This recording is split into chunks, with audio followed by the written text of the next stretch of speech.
First hotel I stayed at, never forget. Stood there and went, holy cow, that's a lot. And then I went, and my assistant was with me. I swear to God, you guys, I'm never going to forget this. I went like this, and I looked at the headboard, and I went, and I seriously did this. I went,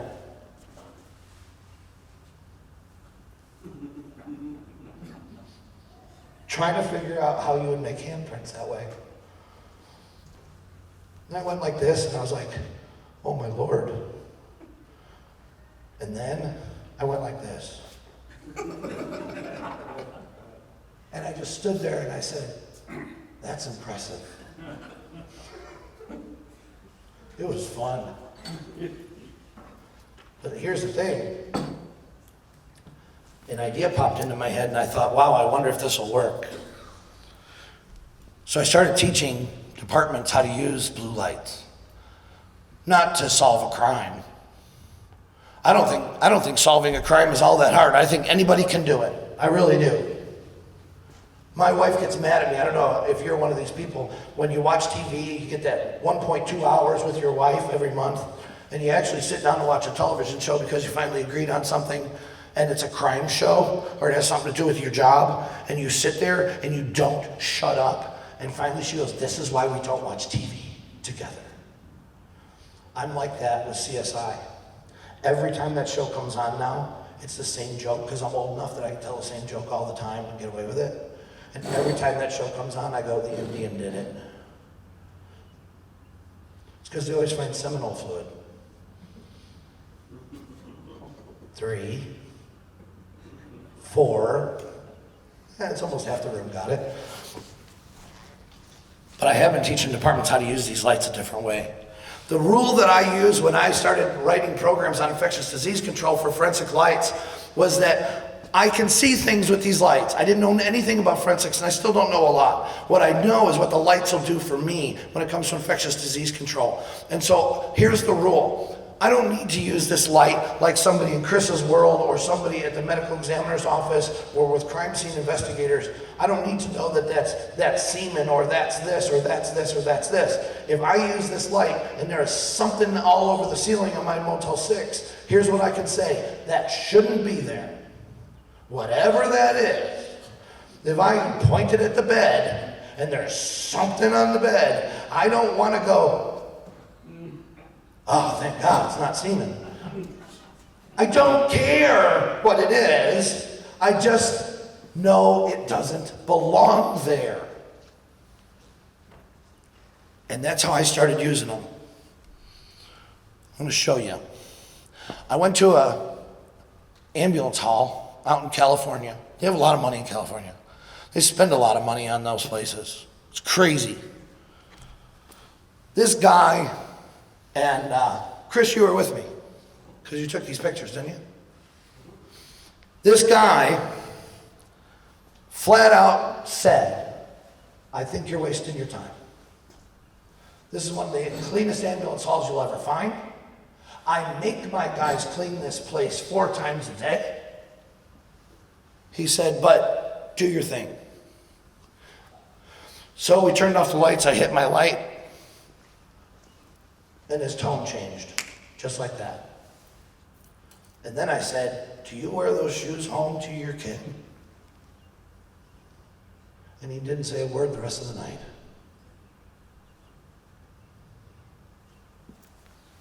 You know what all that is? Yeah, I don't either.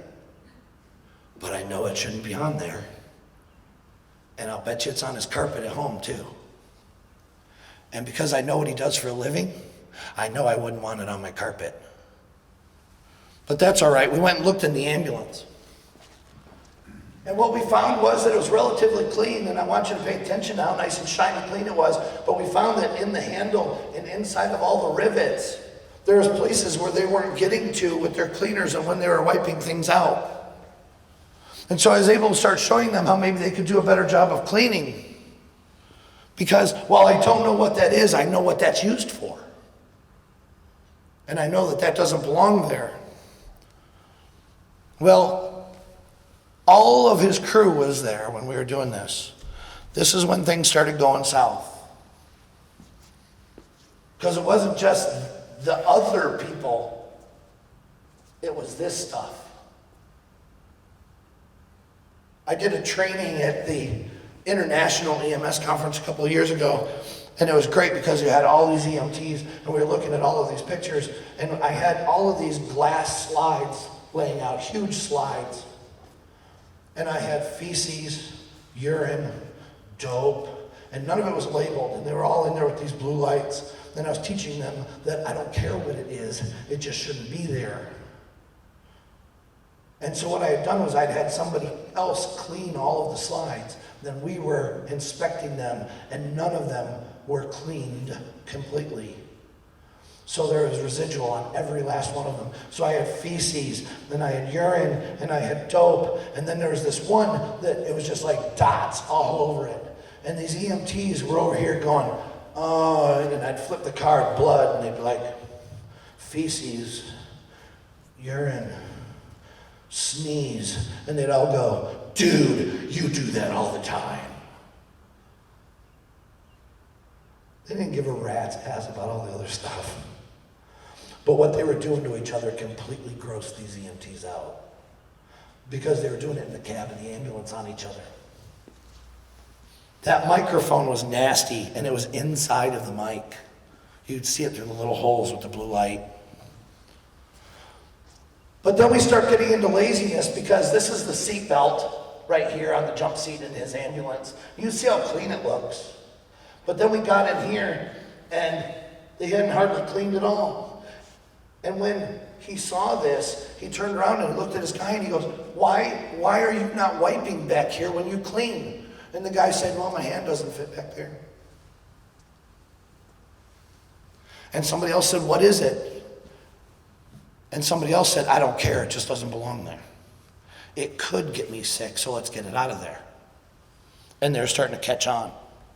Now this was the cleanest ambulance hall in the whole wide world, remember? So I said, well, why don't we go look at the bathroom? Because surely that will be clean. Well, it looked clean. But that was the door to the bathroom. Which, by the way, is another reason why I don't really care if I wash my hands after I pee, because you know that knob's nasty. You kind of undo everything by getting out of the room. This was the door in an ambulance hall. And I don't know if all of this is residual from what happens in the bathroom, or if this is all residual from what happened when they were out on that last accident call. I don't know. And neither did they. But look how clean that wall looked to the naked eye.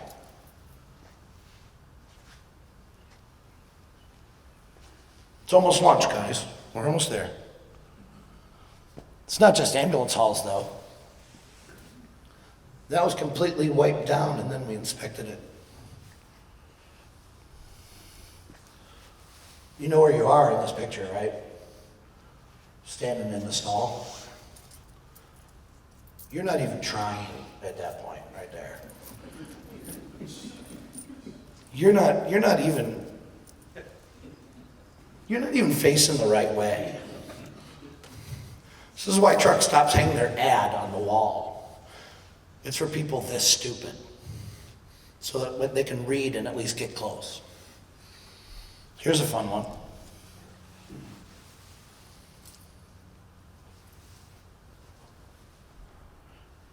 Check this out though.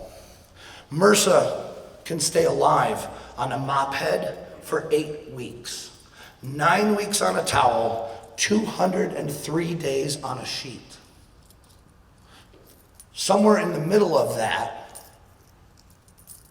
is how long MRSA will stay alive on your vest.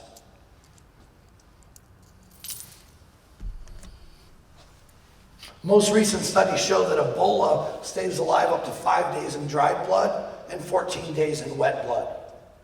The nice thing is we all wear dark uniforms so you don't see it.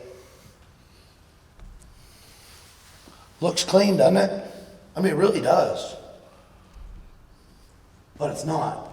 Norovirus, which is considered the second deadliest virus in the world, and we've had outbreaks. The last big outbreak that I remember of norovirus was up in Ames, here in Iowa, but can stay alive for up to 2 weeks on a surface. Norovirus is what takes out cruise ships, you guys. Cruise ships full of people. How many officers you got, Mike? Six. All you need is one guy arrested and put in the back of your squad car with norovirus, and you have no police officers for 2 weeks.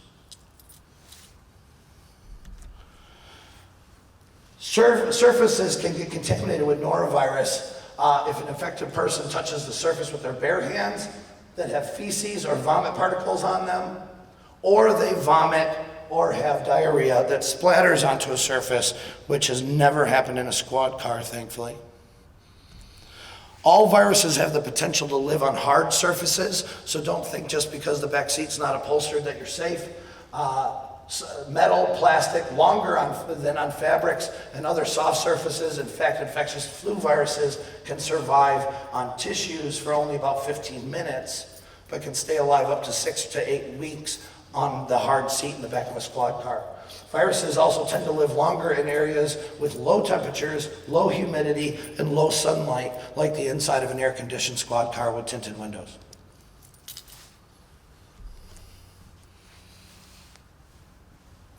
A lot of viruses can cause colds. They can survive on indoor surfaces for more than 7 days. So if you're bringing things home to your family, and we just saw this down at the border, we had I think it was 52 guys that were all at one location down in Tucson sector, and they all went home, and all of their families ended up in the hospital 2 weeks later, but all on the same day. So you knew what it was, all of their families. Their kids, their wives. Flu viruses capable of being transferred to hands and causing an infection can survive on hard surfaces for up to 24 hours. I'm not going to talk to you about some of the bigger words here, but I want to follow the footprint so we can get to fun stuff and go to lunch. Let's follow the contamination here. All of this is based on stuff that I saw in real life over the last 6 months. At the very beginning of a shift, I want you to put yourself in this position. The very beginning of a shift, the car was just cleaned. Now let me tell you about this shoot. We borrowed the squad car. It was a relatively new squad car. It wasn't that old. But no. he had just had it detailed. Is that right? Yep.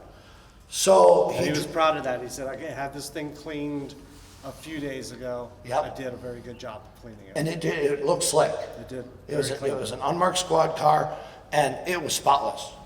Had the hard back seat, the complete hard back molded seat. So here's some of what happened. First of all, member contact. I caught the guy, but what else am I catching? First of all, I don't know him, right? We don't know. We don't know where he's been. We don't know if he's sick. Maybe his mom's got norovirus. We have no idea. Here's the funny thing, and I watch this all the time with cops. This is so crazy. We'll go on a scene and we'll wear our gloves. We're good at wearing our gloves. We really kind of are. We've gotten really good at wearing gloves. Here's the problem. There's the gloves that we're wearing. Because those are cool. Those are tactical. So we're tacked up. So we wear those gloves, and then when we think there might be a problem, we take those gloves off and we put them in our car, and then we put the rubber ones on. So the problem is, when we first arrive on scene, we're wearing the cool ones. Then we take them off and put them in our car, which, by the way, is not a washing machine. It's a car. This was when we put them in the back seat. Now, we have not doctored this car at all for this film shoot. But we have overfed my son. With Robin. And we wanted to see what would happen. So here was the scenario. I think I'm going to be sick. I grabbed him by the head and I pulled him out and backed up so you can see where my feet are. And sure enough, he got me good all over one boot and on the other boot. But missed the car, right? He did not throw up in the car at all to our naked eye. I went and I washed my boots down. I sprayed them down with the cleaner that was in the squad car and then wiped them with the Santa wipes that were in the squad car, the same ones that they use. And then we hit my boots with the blue light, and I had vomit all over the inside ridges of my boot where I couldn't reach. The boots that I'm gonna wear home. Now let's back up for a minute because we're not just talking about diseases. And the blue lights do work on dope. So let's watch this fun for a second. This moron kid's got dope too. Well, first of all, we're gonna test it to make sure that it's dope. And I'll put my knife back. That took a second, didn't it? But I have to call this in. All we did was follow the footprints, you guys. That's the dope.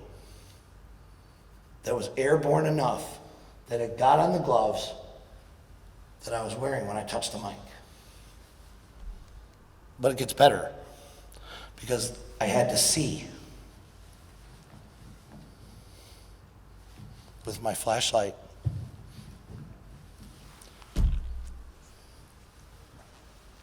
See it?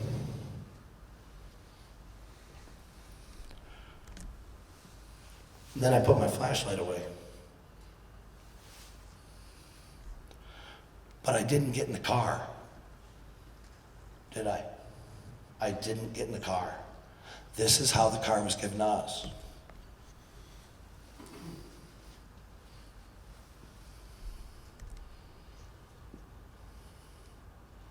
How often you cleaning your cars? I know I'm picking on you, man. It's kind of fun. But you want to clean them more often now, right? Because what just happened to you? A mouse just hit the inside of your coffee cup, didn't it? It's like, I'm not doing this no more.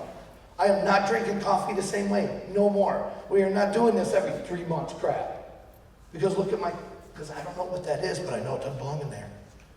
And I know that I want to go home, and I know I love my family, and I know that I want a long, healthy career.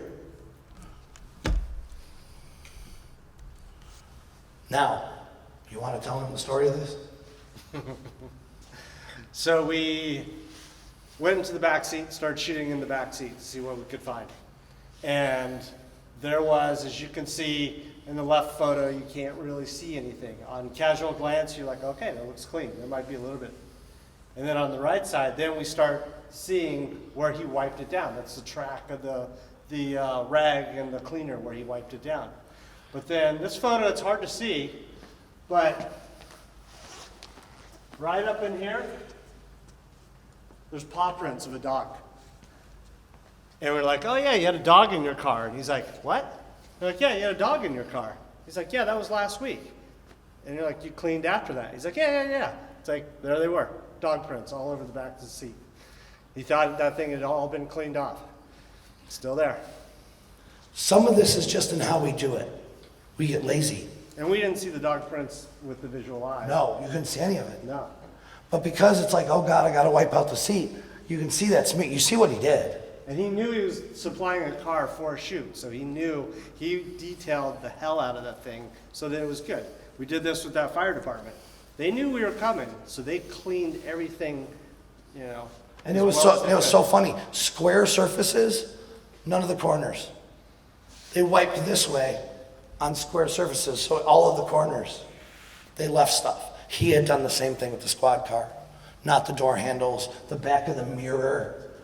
His mic was nasty. I might have a picture of his mic. Yeah. Remember the rule, I don't need to know what it is. I just need to know that it doesn't belong there. I can go to the squad car now and I can have a blue light. Our department can purchase a blue light, and you don't have to buy an expensive blue light. I'm gonna give you guys very cheap ones here in a minute so you can play with them. It doesn't have to be expensive. This isn't something that's gonna turn your city budget upside down, but you can go to the squad car once a week, or you can go to squad car every day or in between shifts for all I care. It doesn't matter, whatever you guys wanna do and what you're comfortable with, but you can say, hey, wait a minute. Seriously, Grego, you were supposed to wipe this out. Well, I did. Well, then why is it that I can tell? I can tell you didn't wipe this, this, and this. I have a new guy. Let me show you how we clean the cars. And a week later, go back and say, did I not teach you how to do this? Because see, this doesn't lie. I can see that you did not wipe this. You didn't spend the time and get back in that corner. You wiped the bottom of the seat and not the back. That was something that we saw too. Whole back of the seat, you didn't wipe the back. Like disease is only on your butt. So I use them to increase awareness, to make it so we can check how we're doing on protocols. That, by the way, is a sneeze right behind the driver's seat. Make sure you don't bring your work home. Think about this. I don't think any of you are from a department big enough that you could handle an outbreak or losing a couple of officers. At all. So don't make it worse. If you're sick, don't be the problem. See, this could be the red wagon where you lose a piece of your kingdom. So here's the question. Are you ready to change the way you drink coffee? Challenge your protocols. Go take a look at them. Pay attention to details. Allow for a reasonable paranoia. Assign somebody on your department to be paranoid. Check each other's work. I cleaned the squad. Are you sure? I think I'm sure. Oh my God, that's a dead giveaway with my kids. Did you get that done? Oh, I think so. Well, I'll just pull the blue light out and see if you did. Train your new people with this. And then rotate duties, because if you don't rotate duties, then you got the same guy going, oh my God, I'm so sick of wiping this back seat. And you're jeopardizing your entire department. Create barriers between work and life. Remember this morning? Work and life. Those aren't the same things. Change your shoes. It'd be huge. Just change your shoes. Don't wear them home. That's the worst thing right there. Because you track through everybody else's life, and you don't need to bring it home. Don't bring your work home. Create barriers between scenes and your station. If you've been on a bad accident scene, sit down and take a look at your building and go, man, could we make a little decon area where we wipe down before we step into the squad room where we sit and hang out? I recently went and inspected a department, not a large station. It was here in Iowa. And the canine cop said, I was going over evidence at my desk. Could you please check my desk? And not only was there dope on his desk that was not visible to the naked eye, he told me I wiped that down after I was sitting there, logging all that in. And we looked, and it was on the wall, and it was on the carpet, and there's 2 footprints. Clear as day. The first thing out of his mouth was, I want a blue light. So, you know what? Use PPE correctly. Wear those gloves. Embrace new tools, like maybe a blue light that could change the way that you clean. And stay aware of the outbreaks that we have. Never say that it won't happen to you.